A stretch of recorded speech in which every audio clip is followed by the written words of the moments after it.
রাজধানীর উত্তরা থেকে গ্রেপ্তার করা হয়েছে জাসদের সভাপতি হাসানুল হক ইনুকে নেওয়া হয়েছে ডিবি কার্যালয়ে। এই বিষয়ে জানাতে যুক্ত হচ্ছেন আরিফ হোসেন। আরিফ, কখন নিয়ে আসা হয়েছে ডিবি কার্যালয়ে জানাবেন, এছাড়া আজই কি তাকে আদালতে নেওয়া হবে কিনা?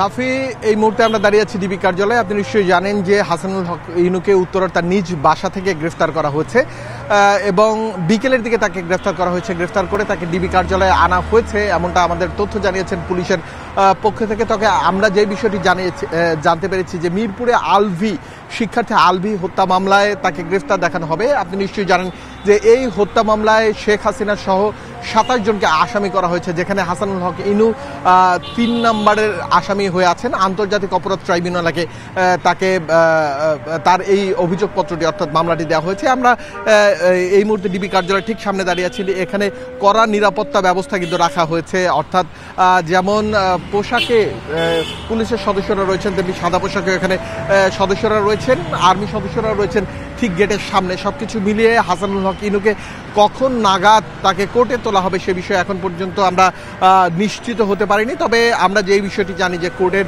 যে নিয়ম রয়েছে যে 24 ঘন্টার মধ্যে কোর্টে তোলার কথা, সেক্ষেত্রে আজকে সন্ধ্যা নাগাদ অথবা কালকের তাকে তোলা হতে পারে। তবে এই মুহূর্তে এই বিষয়ে কোনো তথ্য আমাদেরকে নিশ্চিত করে জানানো হয়নি এবং আমরা জানতে পারিনি, কারণ আমরা পুলিশের সাথে কথা বলেছিলাম। তারা বলছেন প্রাথমিকভাবে তারা জিজ্ঞাসাবাদ করছেন এবং মামলার যে প্রক্রিয়া রয়েছে সেই প্রক্রিয়া শেষ করতে হয়তো তাদের আরও কিছুক্ষণ সময় লাগবে, এরপরই তারা কোর্টে তুলে ফেলবেন। কারণ আপনি নিশ্চয়ই জানেন যে বৈষম্যবিরোধী ছাত্র আন্দোলনের যেই কর্মসূচি ছিল সেই কর্মসূচি চলাকালে পুলিশের গুলিতে মিরপুরে নিহত হয়েছিল আলভি। এরপরই ঠিক 1 সপ্তাহ আগে, এখন থেকে 7 দিন আগে একটি মামলা হয়েছে আন্তর্জাতিক অপরাধ ট্রাইব্যুনালে। এই মামলায় কিন্তু শেখ হাসিনা সহ 27 জনকে আসামি করা হয়েছে, যার 1 নম্বর আসামি শেখ হাসিনা, 2 নম্বর আসামি ছিলেন রাশেদ খান মেনন এবং 3 নম্বর আসামি হাসানুল হক ইনু, জাসদের যিনি প্রধান হিসেবে দায়িত্ব পালন করছেন, এবং তাকে উত্তরার বাসা থেকে ধরে আনা হয়েছে।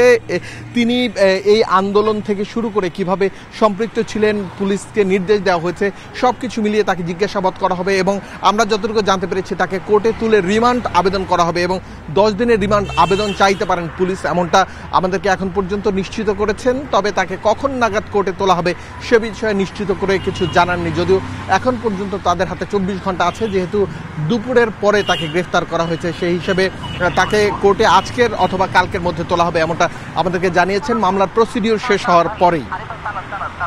নাফি, গ্রেপ্তার হয়েছেন জাসদ সভাপতি হাসানুল হক ইনু এবং নেওয়া হয়েছে ডিবি কার্যালয়ে। সে খবর জানাতে যুক্ত ছিলেন সহকর্মী আরিফ হোসেন। এবারে খেলার প্রশ্ন।